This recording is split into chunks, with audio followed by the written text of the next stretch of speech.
ನಮಸ್ಕಾರ. ಮನಸಾರೆ ಕನ್ನಡ ಯೂಟ್ಯೂಬ್ ಚಾನೆಲ್ಗೆ ಸ್ವಾಗತ. ಯಾರೆಲ್ಲ ನಮ್ಮ ಚಾನಲ್ನ ಫಸ್ಟ್ ಟೈಮ್ ನೋಡ್ತಾ ಇದ್ದೀರೋ ಈಗಲೇ ಸಬ್ಸ್ಕ್ರೈಬ್ ಮಾಡಿ, ಹಾಗೆ ಪಕ್ಕದಲ್ಲಿರೋ ಬೆಲ್ ಬಟನ್ ಒತ್ತಿ. ಇವತ್ತಿನ ವಿಡಿಯೋದ ವಿಷಯ ಏನಪ್ಪಾ ಅಂತಂದರೆ, ಇವಾಗ ನೀವು ನೋಡ್ತಾ ಇರೋದು ಹೆಂಚಿನ ಮನೆ. ಹೆಂಚಿನ ಮನೆ ಅಂದರೆ ಅದರಲ್ಲೂ ನೀವು ನೋಡ್ತಾ ಇರುವಂತಹ ಹೆಂಚು, ಈ ಹೆಂಚಿಗೆ ಕೈ ಹೆಂಚು ಅಂತ ಹೇಳ್ತಾರೆ. ಹಳ್ಳಿಗಳಲ್ಲಿ ಮುಂಚೆ ಈ ರೀತಿಯಾದ ಮನೆಗಳನ್ನು ನಾವು ಹೆಚ್ಚಾಗಿ ನೋಡ್ತಾ ಇದ್ವಿ. ಇವಾಗ ಗಮನಿಸೋದಾದರೆ ಸ್ವಲ್ಪ ಕಡಿಮೆ ಆಗಿದೆ ಈ ರೀತಿಯ ಮನೆಗಳು. ಮೌಲ್ಡ್ ಮನೆಗಳು ಬಂದಿದೆ, ಮತ್ತು ಇನ್ನೊಂದು ಹೆಂಚು ಬರುತ್ತೆ ಮಂಗಳೂರು ಹೆಂಚು ಅಂತ, ಆ ಹೆಂಚಿನ ಮನೆಗಳು ಬಂದಿದೆ. ಆದರೆ ಅದಕ್ಕೂ ಮುಂಚೆ ಬಂದಂತಹ ಹೆಂಚು ಇದು. ಈ ಹೆಂಚನ್ನು ಕೈ ಹೆಂಚು ಅಂತ ಹೇಳ್ತಾರೆ. ಕೈ ಹೆಂಚು ಅಂದರೆ ಏನು, ಇದನ್ನು ಹೇಗೆ ತಯಾರಿಸ್ತಾರೆ, ಇದ್ರ ಬಗ್ಗೆ ಒಂದಷ್ಟು ಮಾಹಿತಿಗಳನ್ನು ನಾನು ನಿಮಗೆ ಇವತ್ತು ಕೊಡ್ತೀನಿ. ಈಗ ಇಲ್ಲಿ ನೀವು ನೋಡ್ತಾ ಇದ್ದೀರಲ್ಲ ಹೆಂಚು, ಆ ಹೆಂಚನ್ನು ಕೈ ಹೆಂಚು ಅಂತ ಕರೀತಾರೆ. ಈ ಕೈ ಹೆಂಚು ಅಂದರೆ ಸಾಮಾನ್ಯವಾಗಿ ಈ ಹೆಂಚನ್ನು ಮಣ್ಣನ್ನು ಬಳಸಿ ಕೈಯಿಂದ ರೂಪಿಸಿ ಒಣಗಿಸಿ ನಂತರ ಬಟ್ಟೆಯಲ್ಲಿ ಸುಟ್ಟು ತಯಾರಿಸಿದಂತಹ ಸಾಂಪ್ರದಾಯಿಕವಾದಂತಹ ಮೇಲ್ಛಾವಣಿಯ ಹೆಂಚು. ಇದನ್ನು ಎಷ್ಟು ನೀಟಾಗಿ ಜೋಡಣೆ ಮಾಡಿದ್ದಾರೆ ನೋಡಿ. ಗ್ರಾಮೀಣ ಪ್ರದೇಶಗಳಲ್ಲಿ ಹಳೆಯ ಮನೆಗಳಲ್ಲಿ ಇದನ್ನು ಹೆಚ್ಚಾಗಿ ಬಳಸ್ತಾ ಇದ್ರು. ಉತ್ತಮ ಗುಣಮಟ್ಟದ ಜೇಡಿ ಮಣ್ಣನ್ನು ಸಂಗ್ರಹಿಸಿ ಮಣ್ಣನ್ನು ನೀರಿನೊಂದಿಗೆ ಚೆನ್ನಾಗಿ ಕಲಸಿ ಮೃದುವಾಗಿಸ್ತಾರೆ. ನಂತರ ಅದನ್ನು ಹೆಂಚಿನ ಹಚ್ಚುಗಳ ಮೂಲಕ ಅದನ್ನು ತಯಾರಿಸಿ ನಂತರ ಹೆಂಚನ್ನು ಬೇಯಿಸಿ ಅದಾದ ನಂತರ ಅದನ್ನು ಮನೆಯ ಮೇಲ್ಛಾವಣಿಗೆ ಉಪಯೋಗಿಸಲು ಯೋಗ್ಯವಾಗುತ್ತೆ. ಸಂಪೂರ್ಣ ಒಣಗಿದ ನಂತರ ಬಟ್ಟೆಯಲ್ಲಿ ಹೆಂಚಿನ ಉಷ್ಣತೆಯಲ್ಲಿ ಸುಟ್ಟು ನಂತರ ಒಣಗಿದ ಮೇಲೆ ಇದನ್ನು ಉಪಯೋಗಿಸಲಾಗುತ್ತೆ.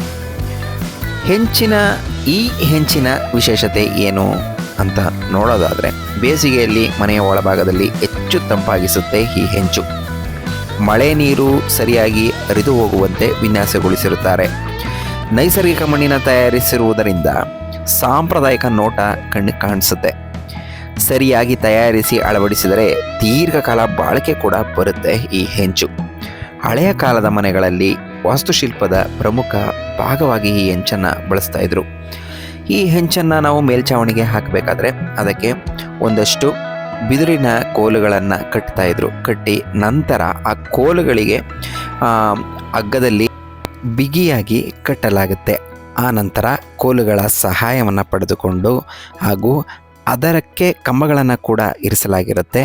ರೀಪರ್ಗಳನ್ನು ಕಟ್ಟಲಾಗುತ್ತೆ ಮತ್ತು ತೊಲೆಗಳನ್ನು ಕೂಡ ಇಡಲಾಗುತ್ತೆ.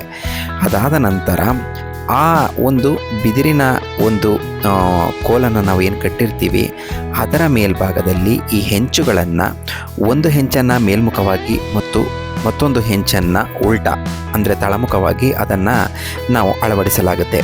ಇದೇ ರೀತಿ ಜೋಡಿಸಿದ ನಂತರ ಮನೆಯ ಮೇಲ್ಛಾವಣಿ ಸಿದ್ಧವಾಗುತ್ತೆ. ಹಾಗೂ ನೈಸರ್ಗಿಕವಾದಂತಹ ಉಪಯುಕ್ತವಾದಂತಹ ಆರೋಗ್ಯಕರವಾದಂತಹ ಹೆಂಚು ಇದು. ಹಿಂದಿನ ಕಾಲದಲ್ಲಿ ಈ ಹೆಂಚುಗಳನ್ನು ಹೆಚ್ಚಾಗಿ ಬಳಸ್ತಾ ಇದ್ರು. ಕಾಲಕ್ರಮೇಣ ಹೆಂಚುಗಳು ಕೂಡ ಬದಲಾಗ್ತಾ ಹೋಗ್ತು.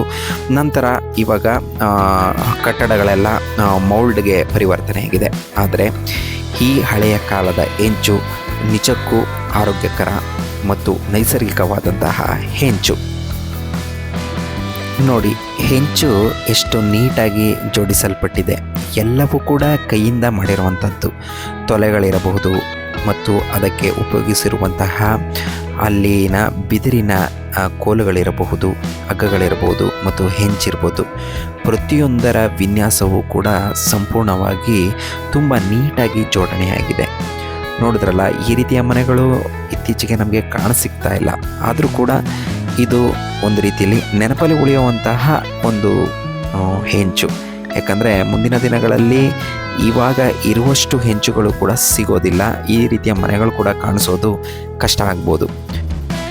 ಈಗಲೂ ಕೂಡ ಹಳ್ಳಿಗಳಲ್ಲಿ ಕೆಲವೊಂದು ಭಾಗಗಳಲ್ಲಿ ಈ ರೀತಿಯಾದ ಮನೆಗಳಿಗೆ ಈ ಕೈಯಂಚುಗಳನ್ನು ಇಂದಿಗೂ ಕೂಡ ಬಳಸಿರುವಂತಹ ಕೈಯಂಚಿನ ಮನೆಗಳು ಇನ್ನೂ ಉಳಿದುಕೊಂಡಿದೆ.